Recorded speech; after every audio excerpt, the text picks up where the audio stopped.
We were at our favorite Italian restaurant, the one with the flickering candlelight and the soft violin music that always made me think of simpler times. I had thought this dinner would be a quiet night for just the two of us, a chance to reconnect. But something felt off from the start.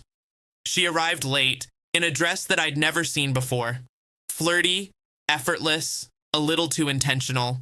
I forced a smile. "You look nice," I said. She laughed, brushing it off.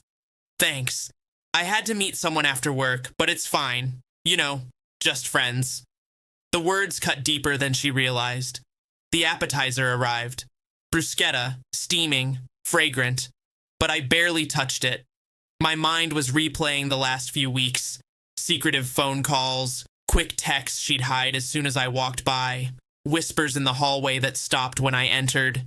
And then came the laugh. That laugh I recognized too well. The one reserved for him. "Don't worry," she said between bites. "He's just a friend." I stared at her across the candlelit table, my mind calm, but my heart cold. "Still your ex, though," I replied. She froze mid-laugh. Eyes widened, mouth opened, but no words came out. I didn't raise my voice. I didn't slam my hand on the table. I just said it. Quietly, matter-of-factly. The air shifted. The couple at the next table glanced over. The waiter paused mid-step. The violinist's bow seemed to hesitate on the string. I had waited for this moment, not for drama, not for a scene, but for precision. The way she had casually laughed at me, dismissed my concerns, and pretended he didn't exist, it demanded correction. I leaned back, took a slow sip of my wine, and watched her panic grow. "Wait, what do you mean?" she finally stammered. "I mean exactly what I said," I replied calmly. "He may be a friend now, but he used to be something more. And the fact that you're still laughing about it tells me everything I need to know." Her hands trembled slightly. She tried to cover it with the napkin, but I saw. I always saw. She thought she had fooled me, thought she could hide months of secret messages, weekend excuses, and stolen moments in the shadows of our marriage. She was wrong. Later, at home, I began executing what I had prepared long before this dinner. I had already collected everything. Screenshots of flirty messages, phone records, calendar logs, hotel bookings, proof that she had been seeing him under the guise of friendship. I didn't rush. I didn't explode. I let her think I was processing quietly. Then I began subtle retaliation. First, I secured access to shared accounts. I froze credit cards tied to our joint accounts.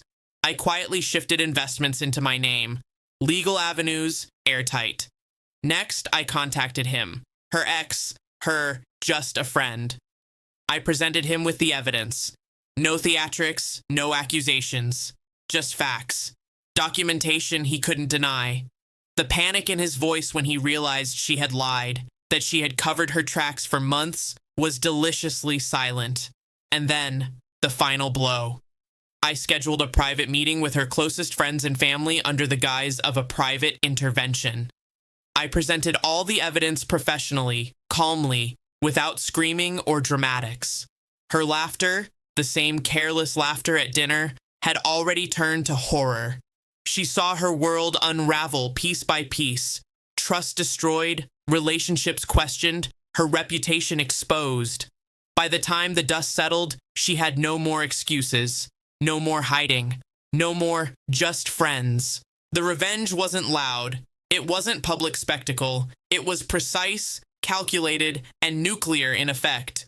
The people she thought she could manipulate now knew the truth. The ex she claimed was harmless now feared the consequences of exposure. And she had nowhere to run. I had learned something important that night over dinner. Laughter can be a weapon, but so can calm.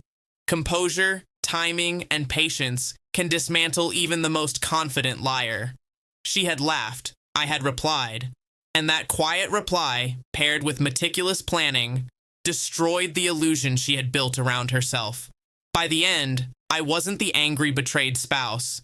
I was the one standing in control, while she learned a lesson that laughter at someone else's expense can carry consequences far heavier than she ever imagined.